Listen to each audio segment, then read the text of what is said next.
Happy New Year. It is January 1st, 2025, and I just wanted to hop on here to say hi, and I'm going to try to be back. I'm hoping to be on here more often to talk about sort of my whole journey with neuroendocrine tumor, neuroendocrine neoplasm, carcinoid, and islet cell tumors, because they're all the same thing. And they've just changed names over the years since my diagnosis. So I think I'm going to start out today. I'm just going to talk about like what year, the year I was diagnosed, you know, the treatment I did, kind of how I did. So 2007 is when I was diagnosed. I was really anemic, and I thought I was depressed and maybe dehydrated. And so I drove myself into the ER, and I had a hemoglobin of 6. And so they admitted me to the hospital, and they started transfusing me and doing imaging. And we did all kinds of imaging. We did a CT, we did an MRI, we did ultrasounds, and they couldn't find anything. We did a portal pressure test, and then finally we were able to do an endoscopic ultrasound and our new diagnostic being done. And there was only one doctor in the Twin Cities that was doing it at that time, and he was training other doctors how to do it. And so he found the neuroendocrine tumor on the tail of my pancreas. So, 2007, I underwent a surgery, distal pancreatectomy with a splenectomy. So they removed half of my pancreas, they removed my spleen, and they also removed 19 lymph nodes. 15 of them were positive for neuroendocrine. And at that time, the university hospital I was working with did the Ki-67, and they determined it was anywhere from 2% to 5%, depending upon which tumor and, you know, whatever. So there was a lot of treatments. I was doing a lot of research, finding out about what was going on in Europe, because Europe has always been a little more ahead of the game.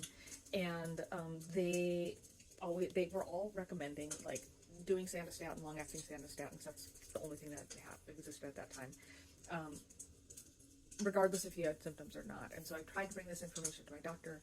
He was not interested, and so while I was seeing a specialist actually in New Orleans at that time, who was really pushing for it, I started looking for a new oncologist locally, because I was like, I need somebody who's willing to work with me.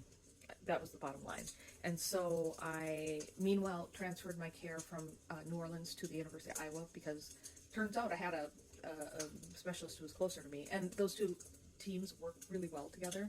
And so it was not like, oh no, you're leaving us. It was like, oh great, I'm glad you're going somewhere that's more convenient. So, and I also found a new oncologist locally who was willing to let me start on sandostatin, because within 9 months after my distal pancreatectomy, we started seeing that I had liver metastases.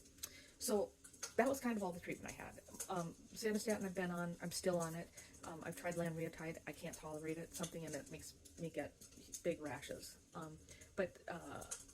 So sandostatin, and I've been on anywhere from 20 milligrams to 30 milligrams to 40 milligrams, I'm back down to 30 milligrams. It's been everywhere. In fact, right now I'm back to 30 milligrams every 28 days. And that just has been depending upon what my disease course has been. So we couldn't really do anything. My doctors really wanted me to do a liver resection. I was really hesitant to do it because I had a lot of complications after my distal pancreatectomy. My pancreas leaked. I was on TPN for 8 weeks. It was really miserable. So I didn't want to do that. And it got to 2013, and they had released everolimus for pancreatic neuroendocrine tumors at that point. And so I was like, great, I'll give it a try. So I didn't even get through a full round. We did 5 milligrams, which is a smaller dose. The 10 milligrams is usually what they start people on now. And I got such terrible swelling. My lips would swell up, my face would swell up, my eyes would swell up, and that would last for a few hours. So I took 17 pills, that's it. And then it was a couple months later, and I decided, okay, I'm going to do a liver resection. So I removed my gallbladder, because I was starting to have gallbladder problems from the sandostatin, which causes problems with your gallbladder. So we did that. They resected the smaller lobe of my liver, and they kind of did a few, like, where they dug out, that sounds so coarse, but they kind of dug out some tumors that they could see from the remaining bit of my liver, just to kind of give that other side a little bit less disease in it. After that surgery, I was no evidence of disease for 18 months. My Ki-67 at that surgery was 15% on the tumors that they removed at that point. 2015 came around, and I was not doing great, right? Like, stuff kind of came back pretty fierce. And they wanted me to do PRT, but I would have gone to Europe, and I was hoping to get into a trial in the U.S. Didn't exist in the U.S. at that time. and I couldn't get into a trial, but I did another liver resection, and when they took that lobe out, they also did some ablation, and they zapped about 25 to 30 other little tumors in my liver. And it was about 4 months after that surgery, beginning of 2016, when my team in Iowa said, you know what, you need to go to Europe. If you can afford it, do it now. Don't wait another year. Don't wait until this is approved in the US. And I was like, oh my God. So I did a GoFundMe, and fortunately I have super supportive friends and family, and I was able to make about half of what I needed to go to Europe. The other part went on credit cards. Figure, you know, my health is worth it. And I went there, and I went to Switzerland into Basel, and I did 1 round of Y90 PRRT, which has never been available in the US except in trials, and 2 rounds of lutetium-177, which is what was finally released in 2018 here in the US, and it's got a brand name, and I can't think of what it is, but it's the same radionuclide.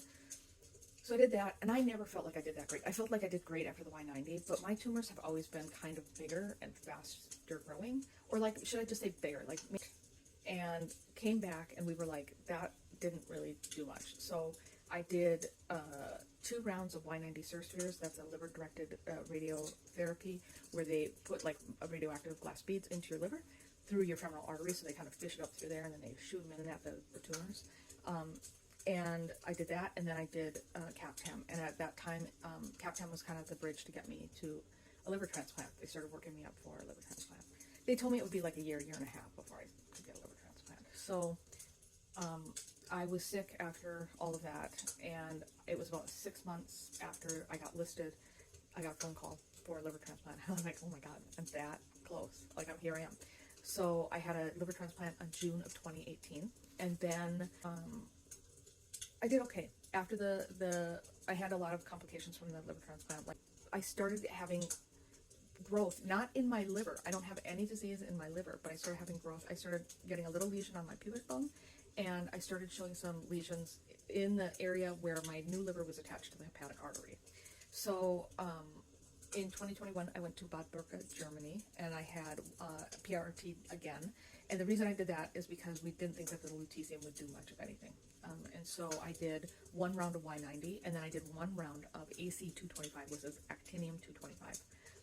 At that point, they also did an actual full body scan of me with dotatate, and they discovered that I had a lesion on my tibia, on my left tibia, so that's right below my knee. And did that, and then in 2023, it was getting bad again, and so we decided to try CAPTAM again, and I did 4 months of CAPTAM. I did not do well. I felt okay. I was tired. It makes me really tired. That's the worst of it. But my tumors just kept growing, and so then they put me on Folfox, which is an IV form of chemotherapy. You can see I've got a little bump there. That is where my port is. I still have it. And they had me do Folfox. So Folfox is oxaliplatin, leucovorin, and fluorosil, 3 types of chemotherapy, and then there's a lot of steroids and stuff. I had raging blood sugar problems with that. It was really a struggle getting through that. And I did 10 rounds of it. It did okay. I had pretty decent response. The pubic lesion disappeared, and other stuff shrunk, and so that was all positive. The only other thing that I had was that hepatic thing, and then there was like some random bits, like kind of by my diaphragm and stuff, but they weren't ever really sure what that was. So after that, my team in Iowa was like, if you want to do surgery, we'll give you surgery. And so in March of 2024, I underwent another big open operation. This is the 5th major surgery that I've had. And it was an exploratory laparotomy. So we went in there and we got that tumor down by the hepatic artery, and cleaned up some of the other little bits. So as we stand right now, I've not been on any treatment since 2024, March 2024, when I had my surgery. Just my regular Sandostatin. We've reduced that to 30 milligrams. I go to Iowa City next week. I'll have a full set of scans. I'll be talking to my specialist. We'll figure out what next steps are going to be. Hopefully nothing, because I would like to have a year off. I would like a break. And then we'll see. But I think what I want to point out in all this is a very long-winded way to get there, but I want to say that you have to be your own advocate. You have to advocate for yourself. And sometimes you have to take hard roads, and you got to make hard decisions. Thank you for following me. Happy New Year, and I'll be back with other much shorter videos. Thank you. Love you. Bye-bye.